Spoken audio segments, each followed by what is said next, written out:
I'm Tosin Morohunfola, and I'm with Run the World. Hola is literally the first and only person that I have ever been with. I've experienced so little. As your friend, your soon-to-be divorced friend, I get it.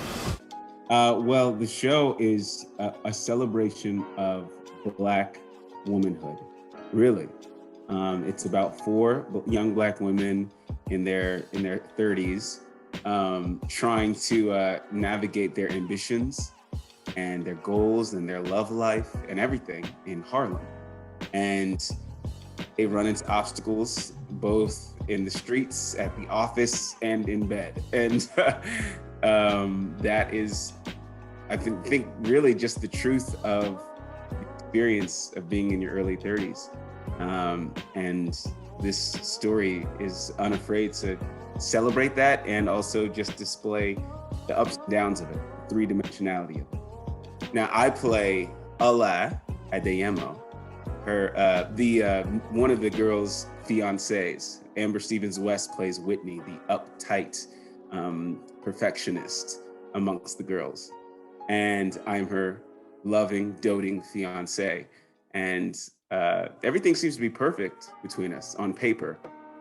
And it's kind of like an aspirational relationship until you realize that maybe some secrets are being kept, and it makes her pull away.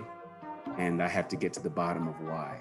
This show, especially, like all four of those women are like so different, but so similar, so recognizable. Like if you know any Black women, then you know one of these Black women on the show. So it's kind of like cool to see those personalities embodied, because it's just created so authentically well by Lee Davenport, our creator.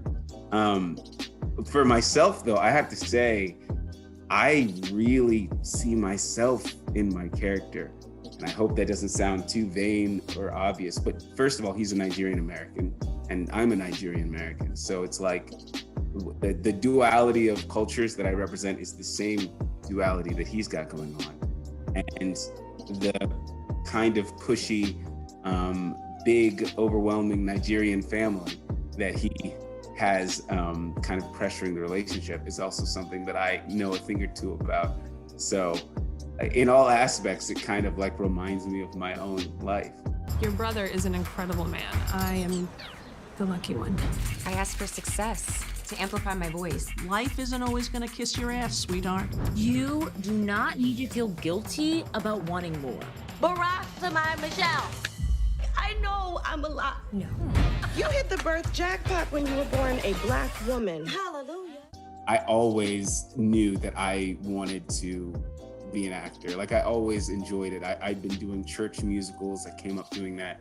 I was doing high school and middle school plays. I was even directing my own and writing them myself. So I've always loved it. It was always a major hobby. And my parents were always very supportive of it, thankfully. They were not so conservative of Nigerians that they didn't think I deserved to do it.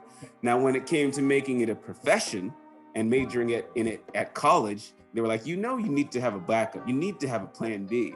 And I went along with that for a while. And then one day I think I said, Mom, Dad, my plan B is to reinforce plan A.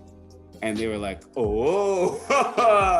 So I'm not sure that they were fully on board, but once they realized I was serious, they supported me. And then I started doing professional theater. I was doing improv. I was making independent films. So I was really putting myself in a position where I was becoming a master of multiple parts of the trade. Still wasn't making much money, but once I started doing television and co-starring on Chicago Med and Empire and then The Chi, then they were like, okay, we know what that is. We know what TV is. We watch TV, we understand that. And they supported me ever since then.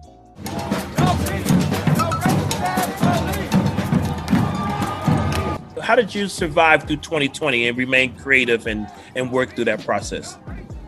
Well, for me, it just required me to go back to my roots. I'm actually really glad you asked that question, because I think not everybody's the same, and some people have to, slow down and take a breather and take inventory of their life.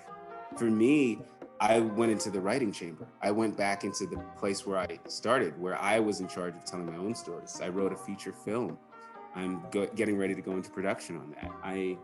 I wrote an essay for Medium about systemic oppression in Hollywood. And it's things like that that kind of even surprised me. That took me by surprise. But I was just motivated by what was going on in the world and seeing the George Floyd tragedy. And I wanted to write to reflect it. I wrote a movie, I wrote a script. So I just went into the chamber, and that became my outlet.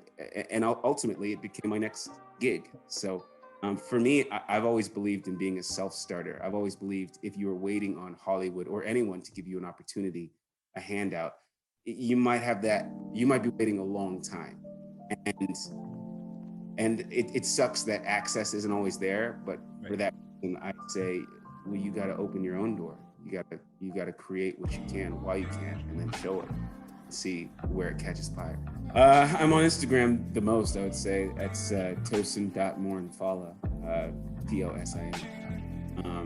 And I think that's about it. I don't really use my Facebook and Twitter. I don't really use it very much either. But it's Tosin Mo Betta.